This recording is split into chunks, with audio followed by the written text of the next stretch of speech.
Hello, welcome to the last class of your nursing administration from my part. So we can continue with the staff welfare. What are the issues that impinge on staff welfare? So far we discussed about the functions of staff welfare committee. Okay, next moving on to the what are the issues that impinge on staff welfare. What are the it may be hours of work, workload may be there, teaching load and time for preparation of class and lab sessions.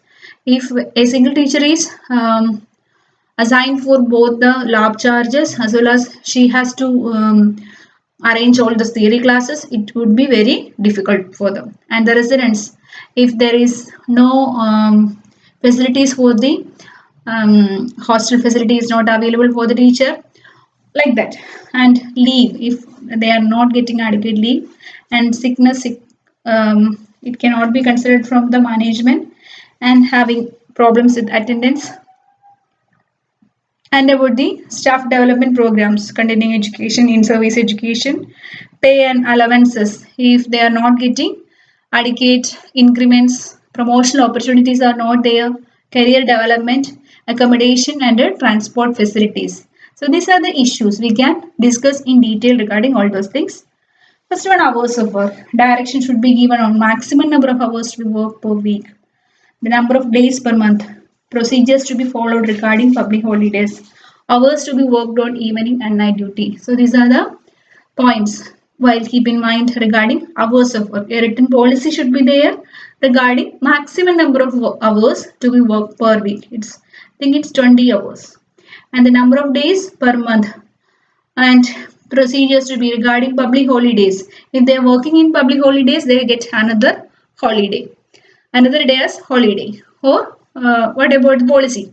And hours to be worked on evening, and how many night duty for supervising the students the staff is working, and for evening duty how many evening duties should be taken by this nursing faculty or this faculty. So these are the discussions about the hours of work. Then teaching load, time for preparation of class and lab sessions, student guidance and counseling, evaluation of the students' assignments, committee work, record keeping, formal teaching hours should not exceed 20 hours per week. Okay. So not only this teaching work is for the nursing faculty, should have record keeping. Whatever are the records commonly using? Attendance register, theory register, clinical register, cumulative record is there. Then we have to check and correct your students' assignments, and need to provide proper guidance and counseling for the students. These all are the workload for a teacher. So it should be accurately assigned, or it should be accurately written. A policy will be there for all those things. Then residence accommodation for some staff is essential. If student curriculum is night duty, evening duties are there. If the staff is from a long distance, should have an accommodation facility will be available. Accommodation for married and unmarried staff, family quarters, depends on the institution, policy will be arranged. Okay. Then about the leave, institution should have a clear policy. Time of year during which annual leave may be normally taken. Um, Mainly annual leave can be taken after 1 year. How much leave can be taken at a time?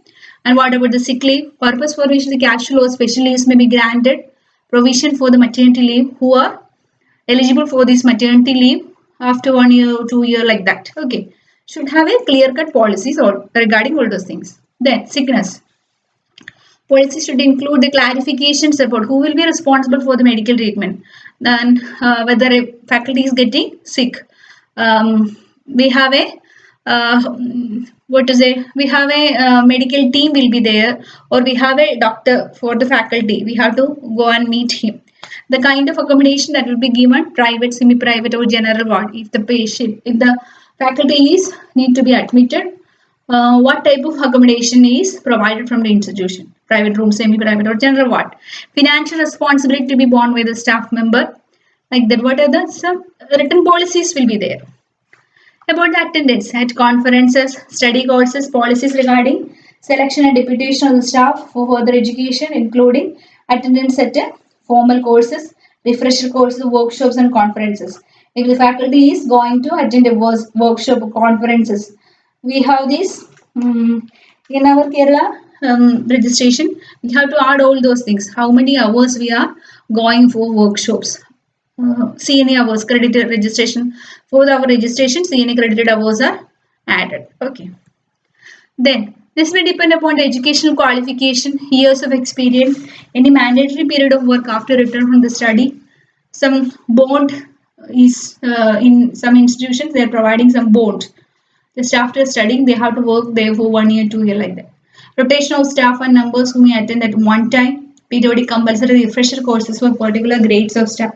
Like what to say, this CPR, BLSA courses, PALS for pediatric.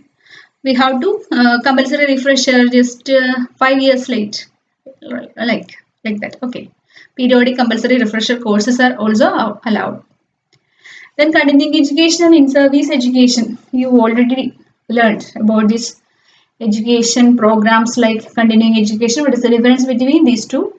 Employment uniformity in procedures, recruitment according to educational experience. If one person is selected in a particular institutions, we are providing this continuing education and in-service education for the employment uniformity because they are from different institutions.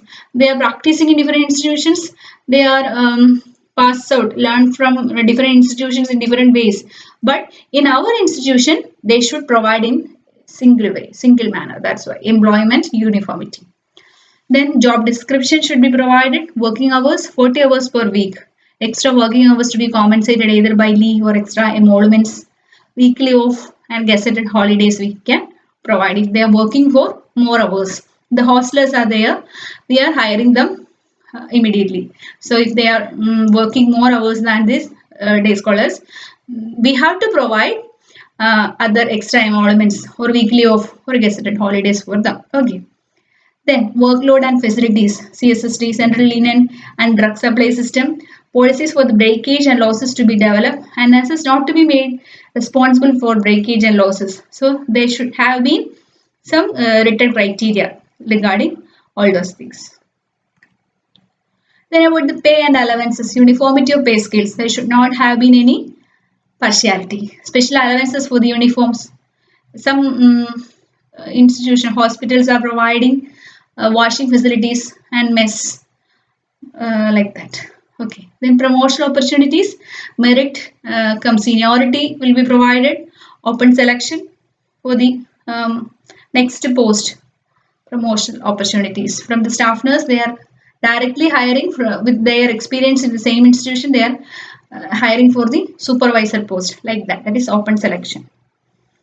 Then career development provision for higher studies from the institution itself. They are sending for higher studies. One of our teacher was there. She was working as a clinical instructor after her BSc nursing in our in our college when I was studying in the BSc nursing program, and from the college or from the management they sent her for doing PG course, PG in community health nursing, and just after her course she went back to join in our college as a lecturer.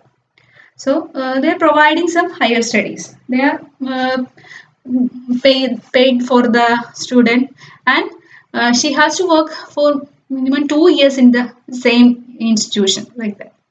And some refresher courses. So to update our knowledge, some refresher courses are also arranged. That is by career development. Okay. Then about the accommodation. Accommodation near working place and hostel housing colonies. We already discussed about the quarters and provided for both the married as well as for unmarried facilities will be available. So these are the major issues: accommodation, career development, promotional opportunities, pay and allowances, and continuing education, in service education, attendance, sickness, leave, residence, teaching load and time for preparation of class and lab sessions, hours of work. These are the major issues that impinge on the staff welfare, mainly focusing by the staff welfare. So that's all regarding staff welfare for a faculty member.